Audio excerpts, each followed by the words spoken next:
Welcome back to the video lecture series on data communications and networking. Myself, Jasir MP, Assistant Professor, MES College, Marampally. Today, we are going to discuss data and signals. As you all know, to be transmitted, data must be transformed to electromagnetic signals. The data could be analog or digital. The term analog refers to information that is continuous and digital refers to information that has discrete states. The human voice or natural sound is a classical example of analog data, which is continuous and non-periodic and can take any values in a frequency range. On the other hand, modern computers represent data as binary bits 0 or 1 is a classic example of digital data.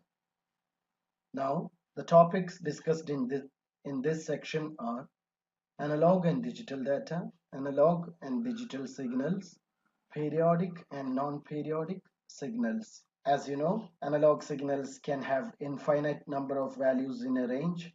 Digital signals can have only a limited number of values.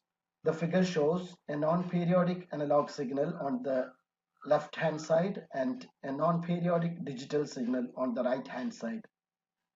The differences between them are self-explanatory. You can easily recognize that the analog signal assumes a continuous range of values, whereas the digital signal is clearly having a limited set of signal levels. In data communications, we commonly use periodic analog signals and non-periodic digital signals. Now, the periodic analog signals can be classified as simple or composite. A simple periodic analog signal is nothing but a sine wave that cannot be decomposed into simpler signals. A composite periodic analog signal is composed of multiple sine waves. We discuss sine wave, wavelength, time, and frequency domain, composite signals, and bandwidth in this section. As you can see, a sine wave is a mathematical curve representing periodic oscillations of constant amplitude as given by a sine function. The figure shows a sine wave in the time domain. Now, consider two signals with same phase and frequency, which means the rate of change and the starting point are same for both the waves, but the amplitude is different. As you could clearly see in the picture, figure A is showing a wave with a peak amplitude which is higher than the peak amplitude of figure B. Now, amplitude is nothing but the distance between the resting position and the maximum displacement of the wave. Frequency is the rate of change with respect to time. Change in a short span of time means high frequency, and change over a long span of time means low frequency. If a signal does not change at all, its frequency is zero. If a signal changes instantaneously, its frequency is infinite. Therefore, frequency and period are the inverse of each other. F is equal to 1 by T and T is equal to 1 by F. Now, two signals with same amplitude and phase can have different frequencies. Figure A shows a sine wave with a frequency of 12 Hz. So automatically the period is 1 by 12 second. On the other hand, figure B shows a sine wave of frequency 6 Hz and period as 1 by 6 second. Simply, we can say that frequency is the number of waves passing by a specific point per second. Period is the time it takes for one wave cycle to complete. Table shows the units of period and frequency.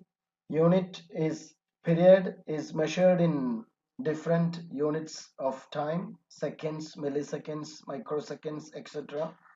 And frequency is measured in hertz. Now, phase describes the position of the waveform relative to time 0. As you could see, figure A shows a wave with a phase shift of 0 degrees.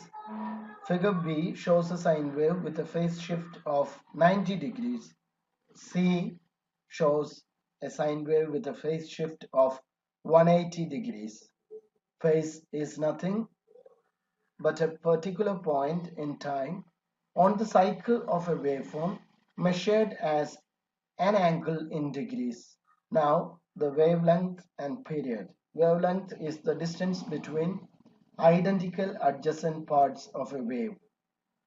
You can see in the transmission medium, the wave has reached a particular point at time t, and after a period capital T, the wave has advanced by a complete cycle, that is wavelength, in the direction of propagation. The time and frequency domain plots are two possible representations of a sine wave.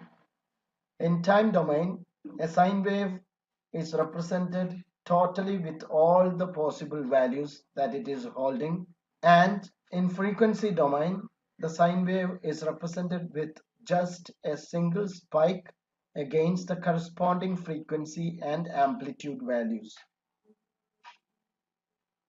This comes handy when composite signals are represented. A complete sine wave in the time domain can be represented by one single spike in the frequency domain.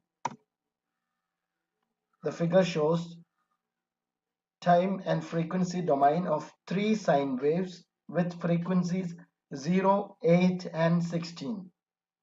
Figure A shows the time domain representation, which is a bit messy with multiple waves, and figure B shows the frequency domain where these three waves behaviors are represented with three single spikes. A single frequency sine wave is not useful in data communications. We need to send a composite signal, a signal made of many simple sine waves. If the composite signal is periodic, the decomposition gives a series of signals with discrete frequencies. If the composite signal is non-periodic, the decomposition gives a combination of sine waves with continuous frequencies. The figure shows a composite periodic signals of three frequency levels, which is not so common in data communications, this sort of signals. Let's assume that it's a three frequency alarm system. And this composite periodic signal could be decomposed into three harmonics such as frequency F, frequency 3F, and frequency 9F, which is represented in the time domain as shown in figure A, or it could be represented in the frequency domain as shown in figure B. This figure shows a non-periodic analog signal which could possibly be uh, extracted from a telephone communication. Figure A shows the signal in time domain, and figure B shows all the possible ranges of that non-periodic analog signal from 0 to 4 kilohertz. The bandwidth of a composite signal is the difference between the highest and lowest frequencies contained in that signal. So, for a periodic signals, the bandwidth will be the difference between the highest component and the bandwidth with the lowest component. The same is true for non-periodic signals as well, but there will be no break in the frequency spectrum. The only difference is the component frequencies will be continuous, not discrete as shown in figure B. Imagine a periodic signal is decomposed into 5 sine waves with frequencies of 100, 300, 500, 700 and 900 Hz. What is its bandwidth?